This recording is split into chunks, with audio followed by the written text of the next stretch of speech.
Ontem, o ministro do Supremo Tribunal Federal, Alexandre de Moraes, autorizou o compartilhamento de provas entre inquéritos que apuram a atuação do presidente Jair Bolsonaro em vários casos relacionados à distribuição de fake news e ataques às instituições. Sobre isso, nós vamos conversar agora com Tânia Oliveira, que é advogada e integrante da coordenação executiva da Associação Brasileira de Juristas pela Democracia. Bom dia, Tânia, tudo bem? Bom dia, tudo bem? Tudo. Obrigada aqui pelo convite mais uma vez, aos ouvintes da Rádio Brasil Atual. É um prazer estar aqui novamente. Tânia, o ministro Alexandre de Moraes autorizou esse compartilhamento de provas entre inquéritos que apuram vazamento de informações sigilosas sobre uma invasão aos sistemas do TSE, que Bolsonaro compartilhou em uma live, né? A formação de uma milícia digital para atacar as instituições e a democracia e o que apura falas do presidente contra as vacinas. Qual a importância dessa decisão do ministro do STF? Que consequências ela pode trazer? Veja, em primeiro lugar, eu acho importante explicar, porque me parece que fica um pouco confuso para quem acompanha essas diversas investigações em paralelo, o compartilhamento de informações entre inquéritos que apuram as mesmas questões similares ou que envolvem os mesmos atores, é um procedimento que é bastante comum e que é abraçado pela jurisprudência do Supremo Tribunal Federal há muito tempo. Então, essa é a primeira coisa que é importante deixar claro. O que acontece neste caso específico? Existem algumas investigações que envolvem os mesmos atores, no caso, o presidente da República, Jair Bolsonaro, que tramitam no Supremo Tribunal Federal. Você mesmo já citou aí. Nós temos, em primeiro lugar, tínhamos lá atrás o chamado inquérito das fake news, que apurava a divulgação e o compartilhamento e a própria produção de notícias falsas, que depois virou um inquérito que ele chama de milícias digitais antidemocráticas. E temos também o inquérito que apura, que é esse que foi concluído agora pela Polícia Federal, que foi a pedido do Tribunal Superior Eleitoral, sobre documentos divulgados pelo Bolsonaro nas redes, com a alegação de que eles provariam a invasão dos sistemas eleitorais brasileiros. Naquele momento, ele estava jogando contra o próprio sistema eleitoral brasileiro, dizendo que haveria possibilidade de fraude nas urnas eletrônicas. Então, esse inquérito é importante, inclusive, falar dele, porque ele envolveu um deputado federal, que é o deputado federal Felipe Barros, lá do PSL do Paraná, e um delegado da Polícia Federal, né, que é o Vitor Neves Feitosa, envolvidos nesse inquérito que foi solicitado pelo Tribunal Superior Eleitoral, que teve a conclusão agora pela Polícia Federal. Foi no bojo desse inquérito que o Bolsonaro deixou de depor, né? Não compareceu para o depoimento há 2 semanas, que foi alvo de muita discussão. O que o ministro Alexandre de Moraes... sim, temos um terceiro inquérito também citado, você já situado, né, inquérito ainda de investigação, que foi solicitado pela CPI da pandemia, nas conclusões do relatório da CPI da pandemia. Então, são 3 inquéritos em paralelo.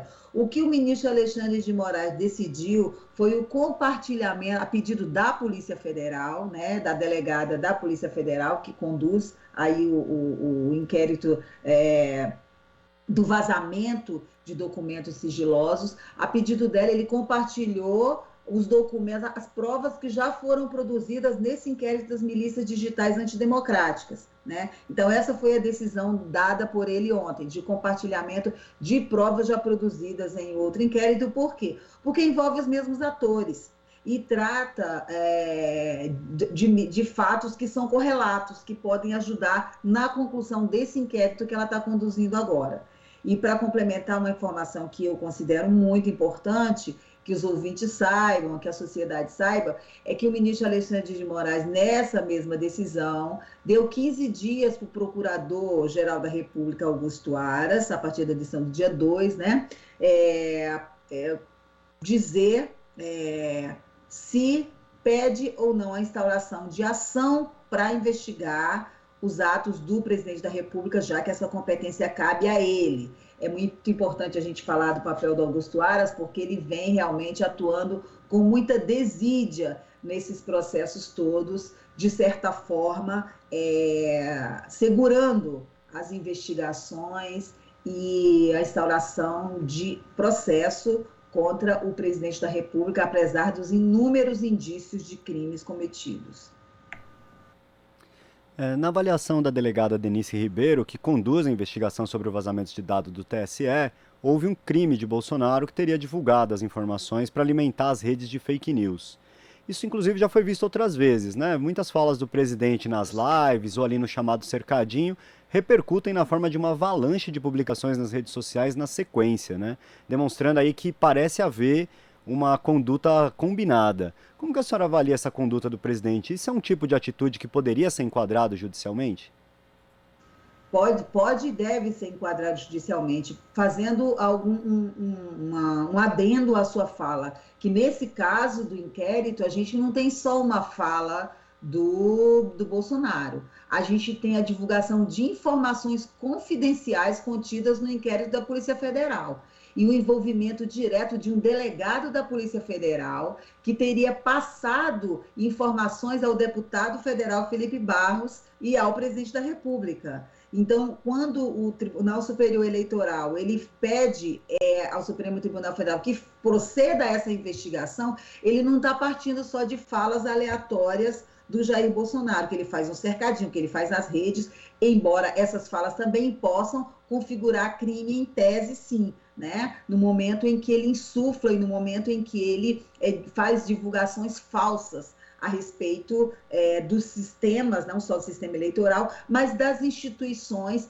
que provoque, que estimule atitudes atentatórias contra o Estado Democrático de Direito e que sejam elas mesmas atentatórias contra a democracia e o Estado Democrático de Direito. Mas nesse caso em específico, desse inquérito que foi aberto, que foi concluído agora pela Polícia Federal e que a delegada afirma que houve o cometimento de crime, houve uma divulgação de dados sigilosos e repassado por um delegado da Polícia Federal, que presidia as investigações naquele momento, né? E ele, inclusive, também é objeto do inquérito, ele é investigado no inquérito, o delegado Vitor Neves Feitosa e o deputado federal Felipe Barros, a quem teria sido passadas essas informações. É isso que está no teor do inquérito. Então, é mais grave do que simplesmente discursos no cercadinho ou discursos nas redes sociais. Nós estamos falando de divulgação de dados sigilosos.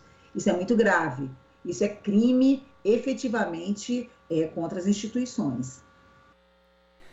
O presidente Bolsonaro ele é alvo de 6 inquéritos, já em casos que podem até levar ao afastamento dele do cargo, né? Muito se fala na tensão entre o governo dele e o Poder Judiciário, mas ao mesmo tempo tem uma sensação de que por mais que o presidente fale, faça, não ocorre nenhuma consequência. Como a senhora apontou muito bem, o Procurador-Geral da República, Augusto Aras, tem agido aí de uma forma, parece que segurar esses processos, evitar que eles que ocorra alguma consequência a partir deles, né? Como que a senhora avalia essa relação entre o Bolsonaro e o Judiciário hoje, após essa atitude do ministro Alexandre de Moraes?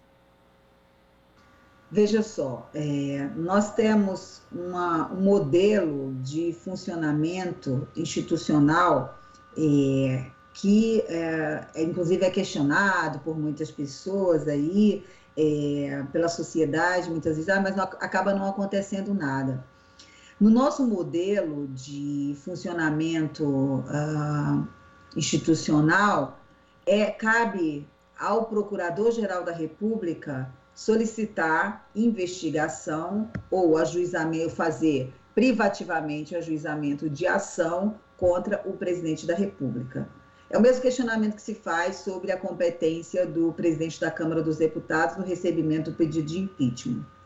O que acontece é que quando o Procurador-Geral da República deixa de cumprir a sua missão institucional para o qual está designada e a proceder às investigações que deve diante dos indícios de crime que lhes são encaminhados, nós ficamos numa situação como sociedade de um impasse que é muito ruim para a democracia e que é muito ruim para a própria credibilidade das instituições.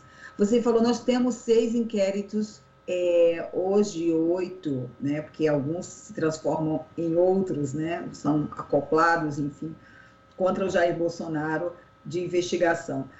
Se a gente verifica como aconteceu a instauração desses inquéritos, a gente não vai ver a atuação direta do Procurador-Geral da República nesses pedidos de investigação.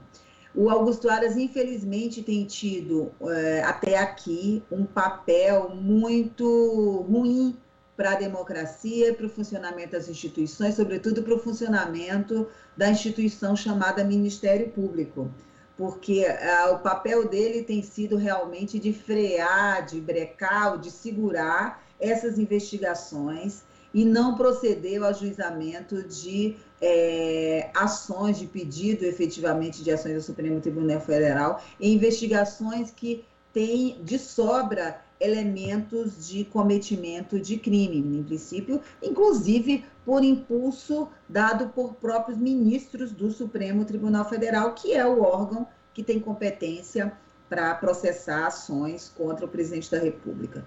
Então, isso é ruim para a própria democracia, para o próprio funcionamento das instituições.